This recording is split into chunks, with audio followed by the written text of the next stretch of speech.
Hello friends, my name is Amit. स्वागत करता हूं आपका स्मार्ट कीड़ा यूट्यूब चैनल पर। लास्ट लेक्चर में मैंने आपके साथ डिस्कस किए थे previous year questions SBI PO mains के। 28 दिसंबर को आपका पेपर है आईबीपीएस एसओ प्री। आज हम डिस्कस करेंगे इनके प्रीवियस ईयर क्वेश्चंस, जो कि क्रिटिकल रीजनिंग के सिंगल लाइनर वाले क्वेश्चंस होते हैं। बहुत ज़्यादा लॉन्गर पैसेजेस नहीं देखने को मिलते हैं, लंबे पैसेजेस देखने को नहीं मिलते हैं, बट जहाँ पर कम इंफॉर्मेशन होती है वहाँ पर थोड़ा सा ट्रिकी हो जाता है। और क्रिटिकल रीजनिंग में जहाँ पर आपके कॉन्सेप्ट्स अगर क्लियर हैं तो चाहे ट्रिकी सिचुएशन हो चाहे लॉन्ग पैसेज हो, आप आर्ग्यूमेंट को पहचान पाएंगे और वहाँ से क्लियर इन्फरेंसेस कंक्लूजन्स निकाल सकते हैं। मैं मान के चल रहा हूँ कि आपकी बेसिक नॉलेज एकदम क्लियर है। 2013 के पेपर में क्रिटिकल रीजनिंग के लगभग 15 सवाल इस पेपर में आए थे। 2013 आईबीपीएस एसओ प्री, ठीक है। तो आज मैं इन क्वेश्चंस को डिस्कस करूंगा। वीडियो ज़्यादा लंबा और बोरिंग ना हो तो ऑलमोस्ट 7 क्वेश्चंस आज डिस्कस करेंगे और नेक्स्ट पार्ट में हम नेक्स्ट 8 क्वेश्चंस डिस्कस करेंगे जो इस 2013 के पेपर में आए थे। Without wasting any more time start करते हैं आज का सेशन। तो ये रहा पहला सवाल आपकी स्क्रीन पे। Read the given statements carefully and answer the questions below. पहला क्वेश्चन है ये, बहुत ही कम इंफॉर्मेशन है, आप देख सकते हो। सिर्फ दो ही एक या सिंगल लाइनर स्टेटमेंट होता है और आपको बहुत कुछ यहाँ से डिड्यूस या कंक्लूड करना पड़ेगा। चलिए देखते हैं क्या कहता है statement. The project of the road construction work has crossed its first deadline as far as pre monsoon road works are concern. पहली लाइन में हमें ये बताया गया कि एक डेडलाइन है, यहाँ पर एक एक शब्द इंपॉर्टेंट है, ठीक है। फर्स्ट डेडलाइन की बात की गई है, यानी कुछ डेडलाइंस होती हैं, कोई रोड कंस्ट्रक्शन वर्क की बात हो रही है यहाँ पर। और यहाँ बताया गया है कि प्री मॉनसून का जो रोड वर्क प्लान है उसके बारे में ये बात हो रही है, ठीक है। तो फर्स्ट डेडलाइन का मतलब कुछ 2 या 3 डेडलाइन सेट की जाती होंगी। चलो 20 मई तक आपका ये काम हो जाना चाहिए, नहीं हुआ तो नेक्स्ट 10 डेज में ही हो जाना चाहिए। तो फर्स्ट सेकंड डेडलाइन या थर्ड डेडलाइन ऐसा सच कुछ होती होगी। तो यहाँ पर बोला गया it has crossed its first deadline, ठीक है। रोड कंस्ट्रक्शन का जो वर्क था वो पहली डेडलाइन क्रॉस कर चुका है। इसका मतलब वो अभी तक कंप्लीट नहीं हुआ, ये तो हम इन्फर कर सकते हैं अपने लॉजिकल सेंस से, इमोशनल सेंस से। प्री मॉनसून रोड वर्क की बात हो रही थी। अब नेक्स्ट सेंटेंस यहाँ कहता है इन द मेजर सिटी, या नेक्स्ट स्टेटमेंट यहाँ पे कहता है कि in the major city the road works are given great emphasis and these are the places where road work has been completed. जब आप बोलते हो दीज आर द प्लेसेस, यानी कि इसका मतलब वो कुछ ऐसी जगहों के बारे में बात हो रही है जैसे मेजर सिटीज की जहां पर रोड वर्क पहले कंप्लीट कर दिया जाता है। इसका मतलब कुछ और भी प्लेसेस होती होंगी, यानी थोड़ा वाइडर स्केल पर ये प्रोजेक्ट होता होगा। जैसे एक स्टेट लेवल पे प्रोजेक्ट होता होगा या एक पूरे कंट्री लेवल पे ये प्रोजेक्ट होता होगा कि रोड कंस्ट्रक्शन को हम जल्दी से जल्दी कंप्लीट करते हैं मॉनसून से पहले। अगर उनका रिपेयर होता है रोड्स का तो उनको कर देते हैं ताकि बारिश के दौरान उन पे गड्ढों में पानी ना भरे। तो यहाँ पर ये बताने की कोशिश की कि मेजर सिटीज जहाँ पर रोड वर्क्स को ज़्यादा एम्फेसिस दिया जाता है वहाँ पर तो ये कंप्लीट हो चुका है। लेकिन पहले स्टेटमेंट में आपने क्लियर बोला कि डेडलाइन पहली क्रॉस हो चुकी है, तो हम बहुत कुछ इन्फर कर सकते हैं। इसका मतलब और जगहों पर काम कंप्लीट नहीं हुआ, ये हम इन्फर कर सकते हैं लॉजिकली। अगर मेरी आपको ओपिनियन से कॉन्ट्रडिक्शन हो रही हो तो आप प्लीज रीजन जरूर दे सकते हैं। चलिए देखिए सवाल क्या पूछा है। Which of the following can be concluded from the statements given below. अब यहाँ 5 स्टेटमेंट्स दिए हैं, 4 दिए हैं, और हमें ये देखना है कि इसमें से क्या क्या कंक्लूड किया जा सकता है। चलिए देखते हैं पहला स्टेटमेंट। एग्जैक्ट कंक्लूजन नहीं पूछा है बट कंक्लूड किया जा सकता है, दैट मीन्स यहाँ इन्फरेंसेस भी आ जाएंगे, ठीक है। चलिए देखते हैं पहला statement. To start the work of the road one has to go through a lot of tiresome paper work before starting the repair work which delays the whole work of the road. क्या यहाँ कोई paper work की बात हो रही थी जो उसके डिले होने की बात हो रही है थ्रू आउट? क्या ऐसा मैं अपनी इमोशनल सेंस से निकाल सकता हूँ कंक्लूजन? हाँ, हो सकता है कि डिले हो, बट क्या इसके होने के चांसेस हैं? जी नहीं, बहुत से और कारण हो सकते हैं जिनकी वजह से डिले हुआ हो। ज़रूरी नहीं है कि सिर्फ एक टायरसम पेपर वर्क की वजह से ऐसा हो। क्या पता कि लेबर शॉर्टेज हो या फिर कोई कोऑर्डिनेशन का दिक्कत हो या कंपनी की तरफ से दिक्कत हो जो जिसने उसका ठेका लिया है उसको ठीक करने का। तो ये अभी ये बात बोल देना कि सिर्फ पेपर वर्क की वजह से ऐसा हुआ है तो एक एजम्पशन हो सकता है, बट एक कंक्लूजन नहीं हो सकता है फॉर टाइम बिंग। हम इसको एक लेस इंडक्टिव आंसर ही मान के चलेंगे, ये मेरी ओपिनियन है। चलिए इसको फिलहाल मैं भी रिजेक्ट करूंगा एज एन आंसर। ऑप्शन 2 देखते हैं। It takes several hours while travelling with these roads. क्या यहाँ पे ट्रैवलिंग की बात की गई थी इन रोड्स के द्वारा? जी नहीं, ये तो बड़ा आउट ऑफ कॉन्टेक्स्ट है, तो इसको तो स्ट्रेट अवे रिजेक्ट कर सकते हो आप। ऑप्शन 3 देखते हैं, the work of the road is going on. हाँ, ये तो हमने इन्फर करते हुए देखा, क्योंकि आपने पहली डेडलाइन क्रॉस कर दी है, तो इसका मतलब अभी भी काम चल रहा है। ठीक है, रोड पे जो काम हो रहा है, वर्क जो हो रहा है, जो रोड कंस्ट्रक्शन वर्क है, उसको आपने ब्रैकेट में वर्क लिखा था, यहाँ पे क्लियरली देख सकते हैं। तो हम इसको ये मान के चल रहे हैं कि जो वर्क है वो अभी भी चल रहा है। ठीक है, तो इसका मतलब C3 एक बहुत ही पॉसिबल आंसर हो सकता है, बहुत ही इंडक्टिव आंसर हो सकता है, बहुत ही ज्यादा परसेंटेज हाई है इसके, तो मैं इसको एक अपने बकेट लिस्ट में डाल सकता हूं। चलिए देखते हैं फोर्थ क्या कहता है। They will start the road work well in advance. क्या ये इन्फर होता हुआ दिखा है कि अब आने वाले समय में जो रोड वर्क होगा वो एडवांस में स्टार्ट कर दिया जाएगा? ऐसा कुछ मुझे इन्फर होता वो क्लियर नहीं दिखेगा अगर मैं ऑप्शन 3 पे टिक करूंगा तो, क्योंकि 3 एक बहुत ही क्लियर आंसर दिखा हमें एज एन इन्फरेंस। फोर्थ एक एजम्पशन हो सकता है या एक कोर्स ऑफ एक्शन हो सकता है, किसी तरीके से एक कोर्स ऑफ एक्शन है कि आने वाले समय में हम अगली बार से या नेक्स्ट टाइम से हम अपना जो रोड वर्क है उसको हम एडवांस में स्टार्ट करेंगे, तो ये कोर्स ऑफ एक्शन की तरह एक क्वालिफाई होता है आंसर। तो मैं इसको भी रिजेक्ट करूंगा और 3 पे ताला लगा सकता हूँ क्लियरली। इसका एक्सप्लेनेशन अगर आपको चाहिए तो ये रहा आपके सामने, ऑप्शन सी पे मैंने टिक किया है और इसका एक्सप्लेनेशन भी दिया है। और अगर आप कॉन्ट्रडिक्ट करते हैं तो प्लीज़ मुझे एक अच्छे रीज़न के साथ कॉन्ट्रडिक्ट कर लीजिएगा। ठीक है, हो सकता है मैं अपने आप को या आपको हो सकता है कि कुछ ऐसे पॉइंट्स हो जो मैं मिस कर रहा हूँ और आप मुझे उस पर कमेंट करके बता सकते हैं।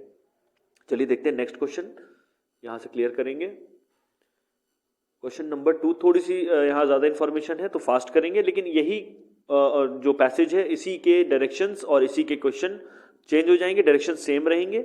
यानी कि एक ही पैसेज के 2 क्वेश्चन है, क्वेश्चन नंबर 2 और 3, तो हमें 2 बार एक्सप्लेन नहीं करना होगा, हम एक ही पैसेज का जिस समझेंगे और 2 सवालों का आंसर दे सकते हैं। चलिए देखते हैं क्या कहता है हमारा passage. Supermarkets are growing at a fast pace than kirana stores. यहाँ पर 2 चीज़ों की कंपैरिजन कर दी है। पहले प्रीमाइस में क्लियरली बता दिया कि सुपरमार्केट्स अब बहुत ज़्यादा ग्रो कर रहे हैं, किराना स्टोर से ज़्यादा ग्रो कर रहे हैं। ठीक है, छोटी जो दुकानें होती हैं, जो आपके मोहल्ले की शॉप्स होती हैं, उनको हम किराना स्टोर्स मान के चल रहे हैं यहाँ पे। और सुपरमार्केट्स वो बड़े मॉल्स में जो बड़े बड़े आपने देखा होगा आउटलेट्स होते हैं, रिटेल आउटलेट्स होते हैं या इंडिविजुअल भी अब तो खोलते हैं, और मेजर उनका जो फंडा होता है वो एक सुपरमार्केट की तरह सारे सामान आपको अंडर द वन रूफ मिल जाएंगे, तो उनको हम सुपरमार्केट्स में क्वालिफाई करेंगे। चलिए तो हमें समझ में आ गया कि दोनों के बीच की कंपैरिजन की बात हो रही है, ग्रो कर रहा है supermarket. Kirana stores are such places where customers go to purchase their necessities. वो जगह हैं जहाँ पर लोग जाते हैं, किराना स्टोर्स में लोग जाते हैं और सामान अपने नेसेसिटी के मुताबिक खरीदते हैं। In place of 5 kirana stores 1 और 2 सुपरमार्केट्स आर बीइंग एस्टैब्लिश्ड। अब यहाँ एक फैक्ट देने की कोशिश की गई है कि जहाँ पर 3 या 4 या 5 दुकानें हुआ करती थी किराना की, वहाँ पर अब एक बड़ी सुपरमार्केट ओपन हो रही है। It has been found that the customers requirements are looked after by trained staff. वहाँ पर एक ट्रेंड स्टाफ होता है जो कि उस चीज़ का ध्यान रखता है आपकी रिक्वायरमेंट्स का। It has been found that food products are the low life products which are manufactured from local manufacturers. यहाँ तक कि जो लोकल मैन्युफैक्चरिंग में जो कंपनीज हैं उनसे वो प्रोक्योर करते हैं अपना फूड आइटम्स को सुपरमार्केट्स में और उनको सेल करते हैं। These products are typically purchase by the customer on the assurance and the market is appealing to the supermarkets. यानी कि अब कस्टमर्स को अपील कर रही है ये मार्केट सुपरमार्केट, और यहाँ तक कि उनके एश्योरेंस पे, उनके सुपरमार्केट के ब्रांडिंग को देख करके वो इन लोकल प्रोडक्ट्स को भी खरीद रहे हैं। And retail outlet owners are setting up their business in other areas where there are less kirana stores. यहाँ पर लास्ट लाइन में ये बता दिया कि जहाँ पर किराना स्टोर्स की थोड़ी सी कमी है वहाँ पर ये ज़्यादातर ओपन हो रहे हैं। यानी कुछ ऐसे इलाकों में जहाँ पर अभी डेवलपमेंट हो रहा है, जहाँ पर अभी किराना स्टोर ज़्यादा नहीं है, वहाँ पर सुपरमार्केट्स या रिटेल आउटलेट्स खुल रहे हैं और वो जो मार्केट है अब सुपरमार्केट द्वारा ही कैप्चर की जा रही है, जो किराना से रिलेटेड या जनरल स्टोर से रिलेटेड आइटम्स की है। ये हमें जिस समझ में आ गया, तो अब हम क्या क्या यहाँ से इन्फर या कंक्लूड कर सकते हैं, हमें ये देखना होगा। क्या सवाल पूछा गया है? पहला सवाल पूछा गया है, which of the following can be a good argument in favour of shopping from kirana stores instead of supermarkets.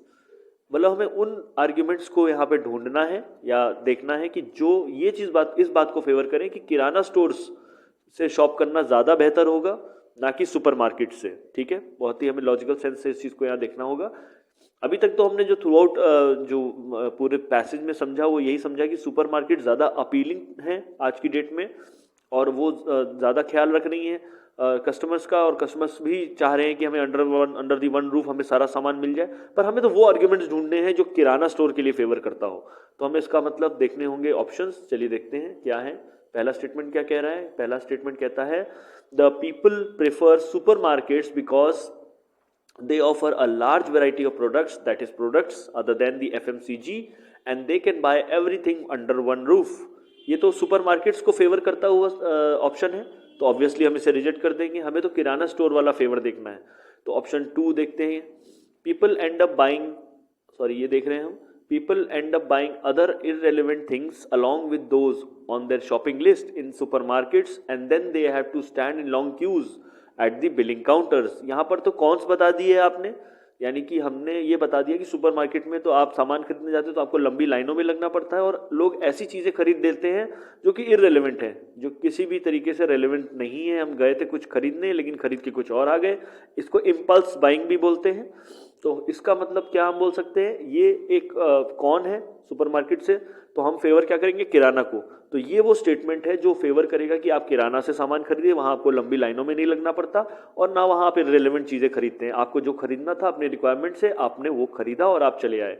तो इसका मतलब ऑप्शन 2 वीकेंड करेगा और इस चीज़ को फेवर करेगा कि आप किराना से सामान खरीदें। तो हमारा बहुत ही प्रोबेबल और अच्छा आंसर होगा ये।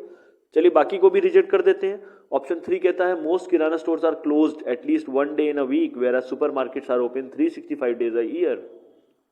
बहुत ही क्लियर कंटेंशन है कि सुपरमार्केट्स की छुट्टी सिर्फ पूरे 365 डेज खुली रहती है, जबकि किराना स्टोर एक दिन बंद रहते हैं। तो ये फेवर नहीं करेगा कि हम किराना से सामान खरीदें, तो उसके अगेंस्ट हो जाएगा, और वीकेंड करेगा उस चीज़ को, तो बंद करते हैं इसको भी।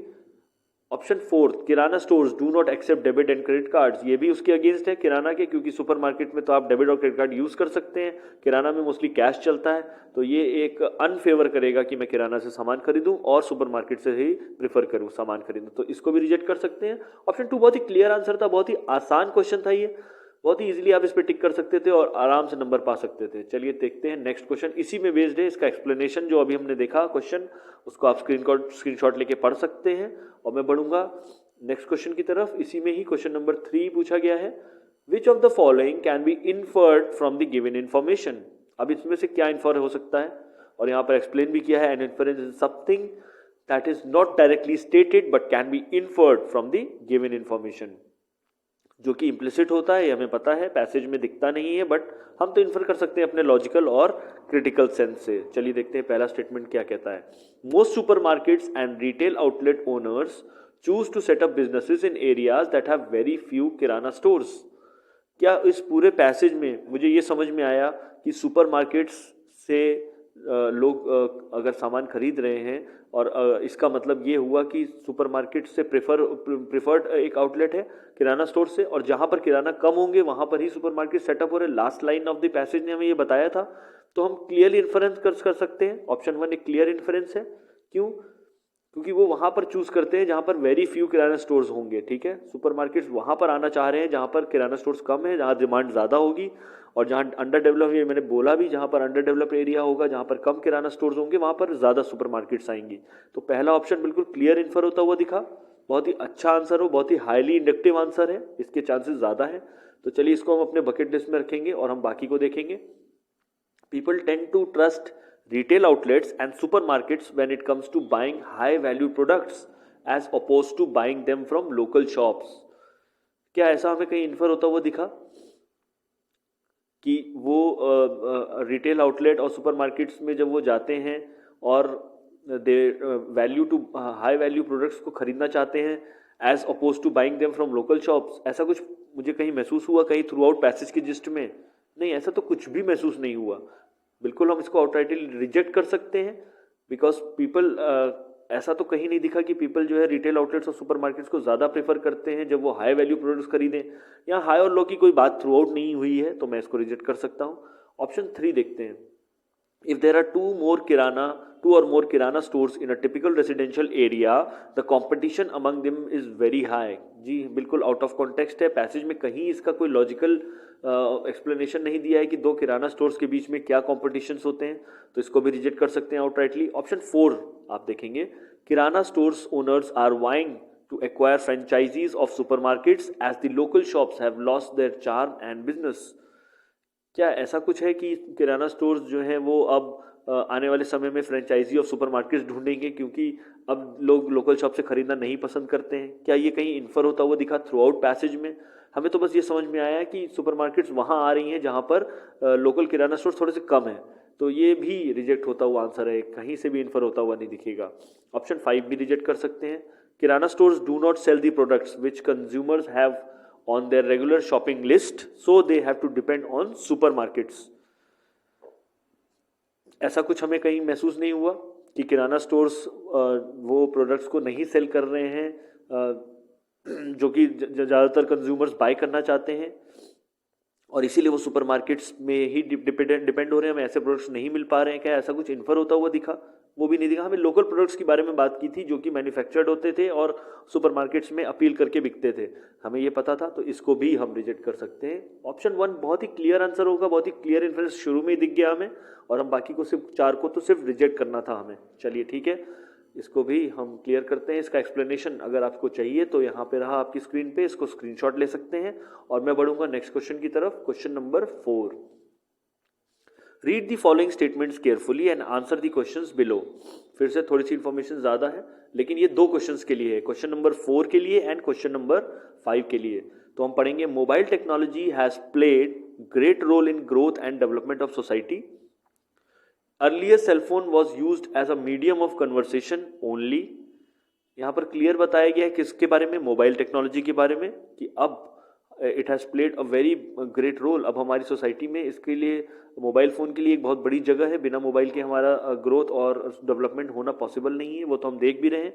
हम आज मोबाइल फ़ोन्स पे बहुत ज़्यादा डिपेंडेंट हैं, चाहे वो अपने बिजनेस से रिलेटेड हो या ऑनलाइन क्लासेस से रिलेटेड या ई शॉपिंग से लेके हर चीज़ में मोबाइल फ़ोन हमारे पूरी सोसाइटी को चेंज कर चुका है। काफ़ी सारे बिजनेसेस डिपेंड हैं मोबाइल फ़ोन्स पे, तो ग्रोथ और डेवलपमेंट हमारी सोसाइटी का मोबाइल फ़ोन्स की वजह से हुआ।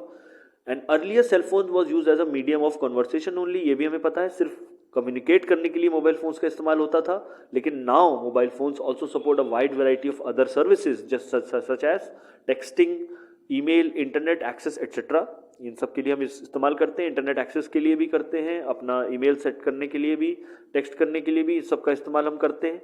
The price of mobile phones is also decreasing and people are being encouraged to buy a mobile phone set at a cheaper rate. अब लोगों को सस्ते दामों में मोबाइल मिल रहा है, आप किसी भी पॉकेट में आराम से मोबाइल को खरीद सकते हैं और रख सकते हैं। मतलब पॉकेट से मेरा सेंस है आपके पैसों से रिलेटेड बजट के बारे में बात कर रहा हूँ कि एक लो बजट में भी आपको अच्छा फ़ोन मिल सकता है।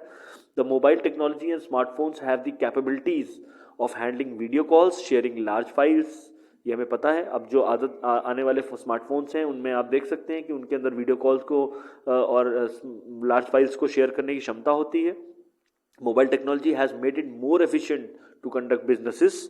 Video calls and taking photographs have become possible as mobile phone has inbuilt camera।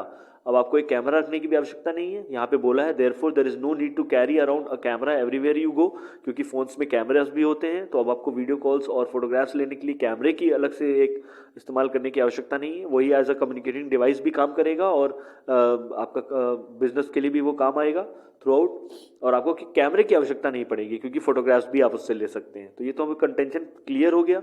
जब देयरफॉर लग जाता है तो हमें पता है कि कुछ कंक्लूड करने की कोशिश की गई है, तो यहाँ पर कंक्लूड किया गया है there is no need to carry around a camera everywhere. तो हम समझ सकते हैं क्योंकि अब इनबिल्ट कैमरा है फ़ोन के अंदर, तो अब हमें कैमरे की आवश्यकता अलग से नहीं पड़ेगी। ये कंक्लूजन दिया है ऑफ द पैसेज। तो through out gist of the passage अब हमें समझ में आ गया कौन कौन से प्रेमाइसिस थे, क्या प्रूव करने की कोशिश कर रहे थे। चलिए देखते हैं पहला सवाल, which of the following can not be inferred from the given information. अब इसमें से क्या इन्फर नहीं हो सकता ये हमें देखना है। कैन नॉट पूछा है, ठीक है, इसका मतलब 4 इन्फरेंसेज होंगे और कोई एक ऐसा होगा जो इन्फर नहीं होगा, तो बहुत ट्रिकी क्वेश्चन हो जाएगा। जब इस तरीके का सवाल होगा तो हमें ध्यान से ऑप्शंस को देखना होगा। चलिए देखते हैं पहला ऑप्शन। अब हमें देखना है कि क्या इन्फरेंस नहीं है। तो one can share photos and videos via mobile phones provided that the other person has a similar device. Of course ये तो बहुत ही लॉजिकल सेंस है, हमें पता है कि अगर मेरे पास एक कैमरा फ़ोन है तो सामने वाले के पास भी एक कैमरा फ़ोन होना चाहिए, तभी हम वीडियो कॉल कर सकते हैं या शेयर कर सकते हैं फ़ोटोज़ को, या स्मार्टफोन होना चाहिए। अगर आप कॉन्वर्सेशन वाला फ़ोन ही सिर्फ रखते होंगे तो उससे मैं आपको फ़ोटोज़ नहीं शेयर कर सकता। तो लॉजिकल सेंस से मुझे पता है, मेरे इमोशनल सेंस से भी मुझे ये चीज़ पता है, तो इसको काफ़ी हद तक हम एक इन्फ्रेंस की श्रेणी में डाल सकते हैं। इट कैन बी इन्फर्ड, क्योंकि अभी तक हम बात स्मार्टफोन्स की कर रहे थे, फ़ोटोज़ और वीडियो कॉल्स की कर रहे थे, तो ये काफ़ी क्लियर कंटेंशन प्रूव होता हुआ दिखेगा, तो ये एक अच्छा इन्फ्रेंस हो सकता है। चलिए इसको मैं एक इन्फ्रेंस की श्रेणी में डालूंगा, तो इसलिए इसको रिजेक्ट करूंगा क्योंकि हमसे पूछा गया है कैन नॉट बी इन्फर्ड। तो many features are being added to mobile phones nowadays. ये तो हम क्लियर इन्फ्रेंस देख सकते हैं कि बहुत से ऐसे फीचर्स हैं जो कि आजकल मोबाइल फोन्स में ऐड किए जा रहे हैं, तो ये क्लियर इन्फ्रेंस दिखता है। ठीक है, तो हम इसको भी रिजेक्ट कर सकते हैं as an answer. The other features of mobile phones are not as useful as built in camera. क्या ऐसा कुछ इन्फर होता हुआ दिखा? अब अदर फीचर्स के बारे में पहले भी बोला आपने कि इंटरनेट सर्विसेज का भी हम इस्तेमाल करते हैं, टेक्सटिंग का भी हम इस्तेमाल कर सकते हैं, तो काफ़ी हद तक ये वो आंसर है जहां पर हम अभी अभी फिलहाल क्वेश्चन मार्क लगा सकते हैं, इसको बकेट लिस्ट में रख सकते हैं, क्योंकि हमें सर्विसेज के बारे में बताया गया था, इंटरनेट सर्विसेज के बारे में। तो ये चीज़ बोलना कि हम ये चीज़ इन्फर नहीं कर सकते हैं कि other features of the mobile phones are not as useful as built in camera, तो ये बोलना थोड़ा सा वेवर्ड होगा। चलिए इसको भी मैं बकेट लिस्ट में रखता हूँ और ऑप्शन 4 की तरफ देखता हूँ। Mobile phones can be used for purposes other than making calls. ये तो हमने क्लियर इन्फ्रेंस देखा, हम सिर्फ कॉन्वर्सेशन के अलावा आज हम फ़ोन को एज अ सर्विसेज के लिए भी यूज़ कर सकते हैं, और भी चीज़ों के लिए यूज़ कर सकते हैं, तो ये तो हमें पता है, तो क्लियर इन्फ्रेंस है, तो एज अ इन्फ्रेंस ये रिजेक्ट हो जाएगा। ऑप्शन 5 कहता है technological advances are taking place in fields other than cellphones as well. अब ये बात कहीं हमारे पूरे पैसेज में क्लियर होती हुई दिखी, कहीं आपको इन्फर होते हुए? हम थ्रू आउट मोबाइल फ़ोन के बारे में बात कर रहे थे, हमने through out mobile phone technology के बारे में बात किया, कहीं हमने दूसरे किसी टेक्नोलॉजी एडवांसेस की बात की? जी नहीं। ये बहुत ही आउट ऑफ स्कोप आंसर होगा, कहीं से भी इन्फर होता हुआ नहीं दिखेगा। ऑप्शन 3 थोड़ा सा कम इन्फर्ड हुआ, थोड़े से लेस इंडक्टिव आंसर था। क्यों? क्योंकि आपने वहाँ पर एक चीज़ बोली थी सर्विसेज, आपने इंटरनेट सर्विसेज की बात की, तो सिर्फ आप ये बोलो कि बाकी फीचर्स नहीं यूज़फुल होते हैं क्योंकि बिल्ट इन कैमरा ज़्यादा यूज़फुल होता है, ये काफ़ी हद तक इसके होने के चांसेस 50 to 60% हैं, पर यहाँ फिर भी ये रेलेवेंट है। क्यों? क्योंकि मोबाइल फ़ोन की बात हो रही है। और ऑप्शन 5 तो बिल्कुल आउट ऑफ स्कोप है, तो हम उसको as can not be inferred हम बोल सकते हैं, क्योंकि बहुत सी चीज़ों में और भी टेक्नोलॉजी बढ़ रही है। हम इमोशनल सेंस से जानते हैं कि सिर्फ मोबाइल फ़ोन ही नहीं, और भी चीज़ों में हम टेक्नोलॉजी बढ़ रही है। हमारी स्पेस में हमारे रेगुलरली आप देखो तो सैटेलाइट्स जा रहे हैं, तो हम ऑब्वियस बात है टेक्नोलॉजी में कुछ तो अच्छा कर ही रहे हैं। तो ये बात बोलना कि नहीं सिर्फ सेलफोन के अलावा हम बाकी जगहों पर कोई भी टेक्नोलॉजिकल एडवांसेस नहीं कर पा रहे हैं, तो ये चीज़ बोलना बहुत गलत होगा। तो इसका मतलब ये एक बेटर आंसर होगा। ऑप्शन 3 एक लेस इंडक्टिव आंसर हो जाएगा इन द लाइट ऑफ ऑप्शन 5। हालांकि अगर 5 ना होकर के अगर कोई मोबाइल फ़ोन के बारे में बात होती तो मैं 3 को सिलेक्ट करता, तो थोड़ा सा ट्रिकी है, इसीलिए आपको यहाँ पर बकेट लिस्ट सोच करके चलनी होगी कि चलो इसको मैं एक प्रोबेबल आंसर मान सकता हूँ, पर अगर इससे भी कम प्रोबेबल कोई मिला तो मैं उस पर टिक कर सकता हूँ, अगर ये इन्फर नहीं हो रहा है तो। आई होप आपको ये बात समझ में आ गई हो। तो हम नेक्स्ट क्वेश्चन की तरफ बढ़ सकते हैं। इसका एक्सप्लेनेशन आपको चाहिए तो ये रहा आपकी स्क्रीन पे, और मैं बढ़ूंगा नेक्स्ट क्वेश्चन की तरफ। इसी से रिलेटेड है, क्वेश्चन 4 से ही, इसी पैसेज से। तो इसमें पूछा गया था कि which of the following can be concluded from the given information. Information हम पढ़ चुके हैं मोबाइल फोन्स के बारे में, अब हमको बस देखना है कंक्लूजन कि यहाँ से क्या चीज़ कंक्लूड की जा सकती है। तो पहला कहता है buying a phone with a camera is more convenient then buying 2 different devices. अब ये बात तो क्लियर कंटेंशन हमें देखा कि हमें एक सेपरेट कैमरा नहीं खरीदना था, देयरफॉर लगा दिया था आपने, और अगर मैं यहाँ भी देयरफॉर लगा दूं, therefore buying a phone with a camera is more convenient then buying 2 different devices, और इसको अपने पैसेज में ऐड कर दूं, तो बिल्कुल क्लियरली कंक्लूड होता हुआ दिखेगा मुझे ये, क्योंकि लास्ट लाइन में आपने क्लियरली बोल दिया कि अब हमें कैमरा खरीदने की जरूरत नहीं, क्योंकि हमारे फोन में अब इनबिल्ट कैमरा होता है। आपने थ्रू आउट पूरा वर्णन किया मोबाइल फोन के बारे में, उसकी सर्विसेज के बारे में, आपने वीडियो कॉल तक आप आए, फिर आपने कैमरा की बात करी, और आपने क्लियरली ये बोल दिया कि अब हमें किसी और एक्स्ट्रा डिवाइस की आवश्यकता नहीं है जैसे कि कैमरा। तो हम ये कंक्लूड कर सकते हैं, बिल्कुल क्लियर आंसर होगा ऑप्शन 1। ऑप्शन 2 को कैसे रिजेक्ट करेंगे ये देखेंगे हम, ये तो हमारा सही आंसर है। ऑप्शन 2 देखते हैं, mobile phones that are basic last longer than the ones with added features. ये तो बहुत ही वेवर्ड आंसर होगा, रिजेक्ट कर सकते हैं आउटराइटली, क्योंकि यहाँ पे बेसिक के बारे में बात नहीं की गई, एडेड फीचर्स वालों के कंपैरिजन की बात नहीं है दोनों फोन्स के बीच में, तो इसको रिजेक्ट कर सकते हैं। ऑप्शन 3 देखते हैं, not many people are interested in clicking pictures with mobile phones. बिल्कुल ही wavered out of scope answer होगा. Option 4, it is possible to share pictures with someone having a similar camera. Again बहुत ज़्यादा out of scope, बिल्कुल जिससे दूर है हमारे passage से. No one will buy a camera now onwards. हाँ, ये एक इन्फर होता हुआ दिख सकता है, पर ये क्या मेरे ओवरऑल पैसेज को कंक्लूड कर सकता है in the light of option 1? जी नहीं. In the light of option 1 ये बहुत ही लेस इंडक्टिव होगा, बहुत ही वेवर्ड और सुपरफ्लुअस आंसर होगा. यहाँ पर आप देयरफॉर लगाओगे, therefore no one will buy camera now onward, बहुत ही सुपरफ्लुअस होगा, क्योंकि फिर भी बहुत से लोग DSLR खरीदते हैं even having a camera phone, क्योंकि कुछ फीचर्स फिर भी एक एज अ बेटर कैमरा नहीं हो सकते एक फ़ोन के अंदर. कैमरा फिर भी बिकेंगे, आज भी लोग कैमरास भी खरीदते हैं, तो ये चीज़ बोल देना कि अब आज से कोई कैमरा खरीदेगा ही नहीं, तो ये बहुत ही सुपरफ्लुअस आंसर होगा, तो इसको भी रिजेक्ट कर सकते हैं. और ऑप्शन 1 बिल्कुल क्लियर आंसर दिखा हमें. चलिए ठीक है, अब हम बढ़ेंगे क्वेश्चन नंबर 6 की तरफ. इसका सोल्यूशन अगर आपको चाहिए क्वेश्चन नंबर 5 का, तो ये रहा आपकी स्क्रीन पे. क्वेश्चन नंबर 6 देखेंगे बहुत जल्दी. यहाँ पर कॉज इफेक्ट का क्वेश्चन पूछा है, पर यहाँ पर उल्टा किया गया है. पहले इफेक्ट दे दिया और अब फिर पूछा गया है कि which can be the cause, मतलब स्टेटमेंट जो दी है 5, उसमें से कोई एक कॉज होगा, तो ये हमें देखना होगा. चलिए पहले इफेक्ट देखते हैं. The temple at the religious site wears a deserted look with the number of devotees trickling them. मतलब जो मंदिर है वहाँ पर, जो एक रिलीजियस साइट में जो बना हुआ मंदिर है, वहाँ पर अब डेजर्टेड लुक है, वहाँ पर लोग नहीं जा रहे हैं, डिवोटीज अब बहुत धीरे धीरे कम हो रहे हैं. कोई कारण हो सकता है, कोई बहुत ही सॉलिड कारण हो सकता है जिसकी वजह से ऐसा हुआ हो. क्या लोगों की श्रद्धा एकदम से कम हो गई, या टेम्पल में कुछ ऐसा हो गया है जिसकी वजह से लोग नहीं जाना चाह रहे हैं. चलिए देखते हैं क्या उसका प्रोबेबल आंसर हो सकता है, कॉज क्या हो सकता है. तो पहला बोला गया है, a structural engineer had visited the temple a month back and had declared the structure unsafe. काफ़ी प्रोबेबल आंसर होगा, इसके होने के चांसेस 90 to 95% होंगे कि अब स्ट्रक्चर बहुत ही अनसेफ हो चुका है और स्ट्रक्चरल इंजीनियर ने इस चीज़ को प्रूव कर दिया है. तो अब लोगों को जब ये पता चलेगा कि रिलीजियस साइट में एक ऐसा मंदिर है जो कि गिरने वाला है या उसका स्ट्रक्चर बिल्कुल जर्जर हो चुका है, तो लोग धीरे धीरे वहाँ जाना बंद कर देंगे, कम कर देंगे जब तक कि वो रेनोवेट हो. तो अब बहुत ही प्रोबेबल आंसर होगा, बहुत ही स्ट्रॉन्ग आंसर होगा. तो हम स्टेटमेंट 1 को काफ़ी हद तक एक अपने बकेट लिस्ट में रखेंगे और ऑप्शन 2 देख लेंगे. The temple is facing a drastic depletion of its funds which had accumulated over the years due to offerings made by the devotees.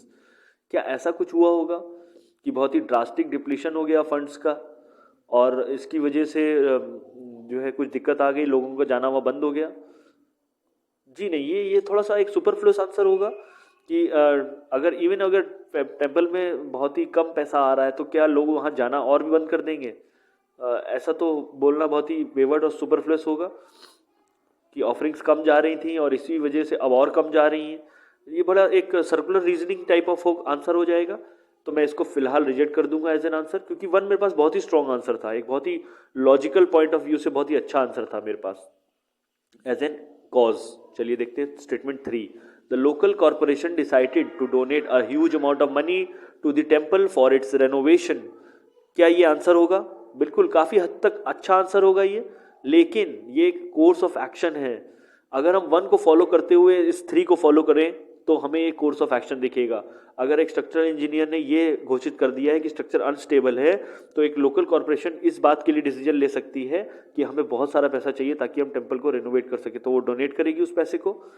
तो काफ़ी हद तक ये जो आंसर है वो एक कोर्स ऑफ एक्शन की श्रेणी में जाएगा, ना कि एक कॉज की श्रेणी में जाएगा. तो मैं इसको रिजेक्ट करूंगा एज एन आंसर, क्योंकि 1 मेरे पास अभी भी एक स्ट्रॉन्ग आंसर है. Option 4, the village housing the religious site has qualified priest to perform religious ceremonies. इस बात का कोई तर्क है? आपके पास क्वालिफाइड प्रीस्ट हैं रिलीजियस सेरेमनीज को परफॉर्म करने के लिए village housing the religious site में, रिलीजियस साइट जो कि विलेज में आती होगी, तो ऐसा बोलना कुछ वेवर्ड होगा, ये कहीं से कॉज इफेक्ट दिखा नहीं, तो इसको रिजेक्ट कर देंगे. Option 5, a famous actor recently visited the temple and paid his respects to the deity. ये भी बहुत ही वेवर्ड आंसर है. क्या किसी फेमस एक्टर के पहुंचने के बाद से लोग वहां जाना बंद कर देंगे? तो ये बात बोलना बड़ा ही सुपरफ्लुअस आउट ऑफ स्कोप होगा, तो इसको भी रिजेक्ट करेंगे एज एन आंसर. बहुत ही क्लियर आंसर होगा, ऑप्शन 1 एक क्लियर आंसर निकलेगा हमारा. इसका एक्सप्लेनेशन अगर आपको चाहिए तो ये रहा आपकी स्क्रीन पे. ठीक है, आशा करता हूं कि आप तैयारी कर रहे हैं, पढ़ाई कर रहे हैं. नेक्स्ट जो सेशन होगा उसमें हम 8 और क्वेश्चंस डिस्कस करेंगे जो कि फॉलोअप होंगे. ठीक है, 8 सवाल हम इसमें और डिस्कस करेंगे और IBPS SO प्री से पहले, एग्जाम से पहले मैं ये 8 क्वेश्चंस बिल्कुल डिस्कस कर लूँगा। ये मेरा टारगेट है, ताकि आपको थोड़ा सा एक बेटर अंडरस्टैंडिंग रहे। एग्जाम पे आप जा रहे हैं तो लेसन नंबर 1, 2 और 3 ज़रूर देख लीजिएगा। थोड़ा सा आपको बेसिक नॉलेज अगर क्लियर होगी तो बहुत ही ईजी हो जाएगा सवालों को करना। आशा करता हूँ आप तैयारी कर रहे हैं, पढ़ाई कर रहे हैं। टिल देन मेरी तरफ से जय हिंद।